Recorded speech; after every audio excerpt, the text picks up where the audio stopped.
Okay, another film review. This is going to be Justice League War that was released this year.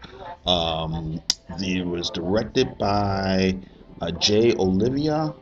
Some of the voices were done by Alan. Okay, I'm gonna mess up everybody's name, so I apologize. Alan Tudyk, Jason O'Mara, Michelle Monaghan, Christopher Gorham, Justin Kirk, Shamar Moore, and Sean Austin. Okay, basically, it is more or less a origin of the Justice League of America. It's pretty much an adaptation of the first six issues of the New 52 version of the Justice League comic that was done by Jeff Johns and Jim Lee. And there's some changes, between the movie and the comic that we'll get to pretty soon.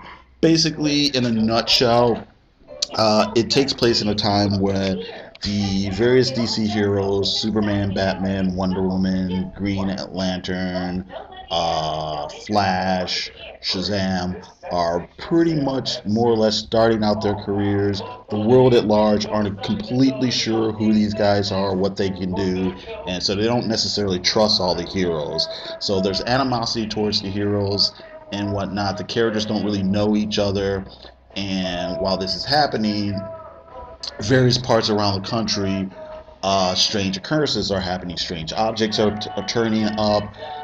Winged creatures are kidnapping people and whatnot. And basically, we find out there's an alien invasion taking place, being led by the evil Lord Darkseid from the planet of Apocalypse. The different heroes kind of meet each other at random and kind of coincidence. They kind of figure out what's going on, and they decide that they should team up to save the Earth and la di da di da. Okay, just to get my biases out of the way, when the New 52 was first announced, I was like, yeah, okay, it's a big publicity stunt. But let's see. Let's give it a chance. And I was actually pretty excited when I heard that the first comic that was going to come out was going to be the Justice League, and it was going to be done by Jeff Johns and Jim Lee. Jim Lee is a big fan favorite artist, and Jeff Johns was pretty much known at that time for being able to take some of the older characters and kind of bring them into the 21st century, kind of dust them off and breathe a little new life into them. With Flash Rebirth and Green Lantern Rebirth and so on and so forth. So I was pretty excited, but when the comic actually came out, I was actually kind of let down. I was really disappointed.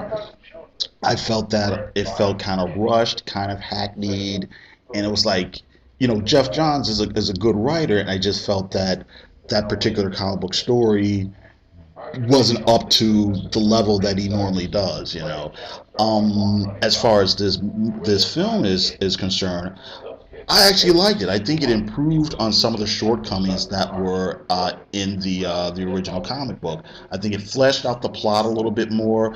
I think they handled the characterizations a little bit better.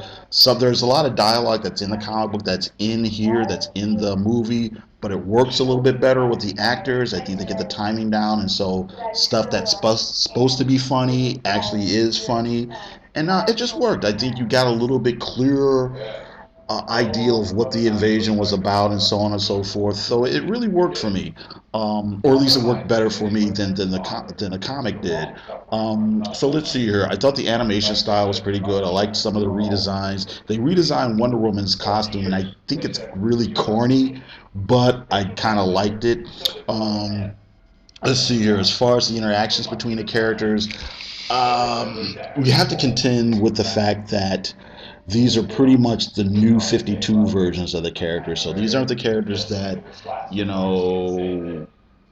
they're not necessarily exactly the same as, the characters that a guy my age would have grown up with. Or even if you were reading like DC Comics 10 years ago, Superman's a little bit different, Wonder Woman's a little bit different, so on and so forth.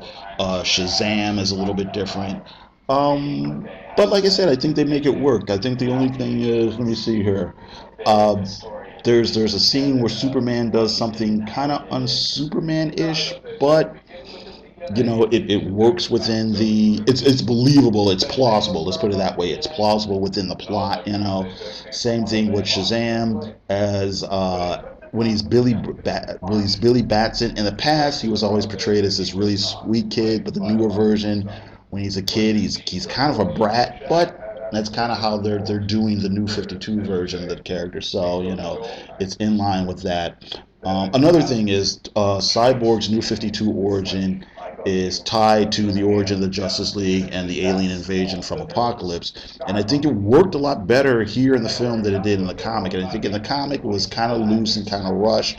But I don't know. I think there were just a few more lines and one or two more scenes that really made it, that weren't in the comic that are here in the movie, that make it work better.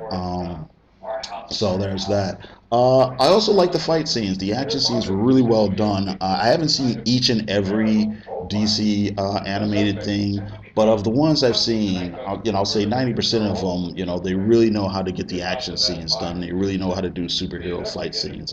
So it worked. So it was quick. It was fast paced. I think it worked on the level that it worked. That kind of like blockbuster summer movie type of feel, and I think it was really well. Like I said, I think well, I don't think, I know, they did substitute Aquaman for Shazam in this movie. The comic has Aquaman, the movie has Shazam.